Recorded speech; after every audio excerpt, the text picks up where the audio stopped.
Personal story segment tonight. President Obama held a press conference this afternoon. Here's a highlight. The incoming administration doesn't have to put out a huge number of fires. They may want to take the country in a significantly different direction. But they've got time to consider what exactly they want to achieve. And that's a testament to the tremendous work that my team's done over the last 8 years. Joining us now from Washington, Charles Crown. You think Trump's going to feel that way, that, hey, you know, the president's handing me off a pretty under control situation. I can take my time about doing what I want to do. I mean, that was what Marianne and Katie were just saying. Well, you know, he doesn't have to rush into the sanctuary cities. He can do all this congressional stuff, which, of course, will take years. I think Trump's going to go in there and shake it up pretty fast. What say you? Well, I mean, Obama's saying I did such a good job. Yeah. The country's in such great shape. I'm sure they're going to make a few changes here and there. But if that's the case, how come his party, he and his party, got crushed? This is a man who said, I'm not on the ballot, but my legacy is. If you don't go out and support me, I will treat it as a personal insult. Well, he's just been delivered one of the biggest personal insults in the history of American politics, and he's pretending that everything is okay. It's not, and that's the reason his side lost. And it's larger. This is sort of overlooked. There were a lot of reasons. Trump's political instincts, of course, Hillary being the worst candidate we've seen in a generation. But I think what's been overlooked is the Obama legacy is really such a disaster that it was very easy for people to reject him. This is no different from 2010 and 2014, when Obama himself was at the top of the ticket in 08 and 12. He wins because he's a charismatic candidate, a great campaigner, and an attractive guy. But when he runs and he's not on the ticket, he's running on his policies in the midterms, and of course last week, his side has gotten shellacked each time.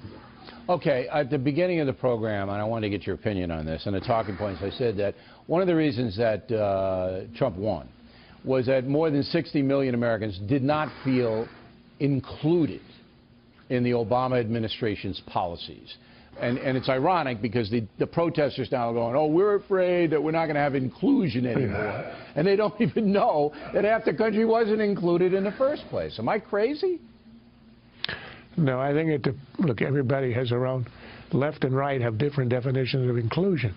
What happened was this huge constituency, the white working class in particular, the ones who delivered to him the 3 states, Wisconsin, Pennsylvania, and Michigan, that put him over the top, traditionally Democratic, this white working class felt excluded. They felt that the Democrats are running a country with favoritism, affirmative action here, about political correctness there, sort of controlling speech, controlling favors, all for minorities, which you can argue is justified in some cases because of historical discrimination, etc.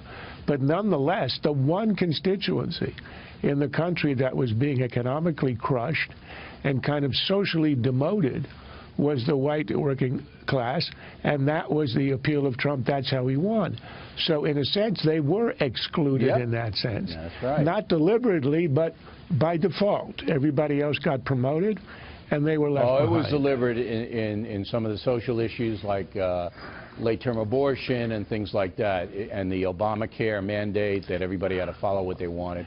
That was and also in a very aggressive secularism that marginalized and squeezed and condescended to the religious folks, mocked them, who are also the ones. I mean, if you look at the one characteristic that divides Democrats from Republicans, it's church attendance. That's sort of the easiest way to divide them.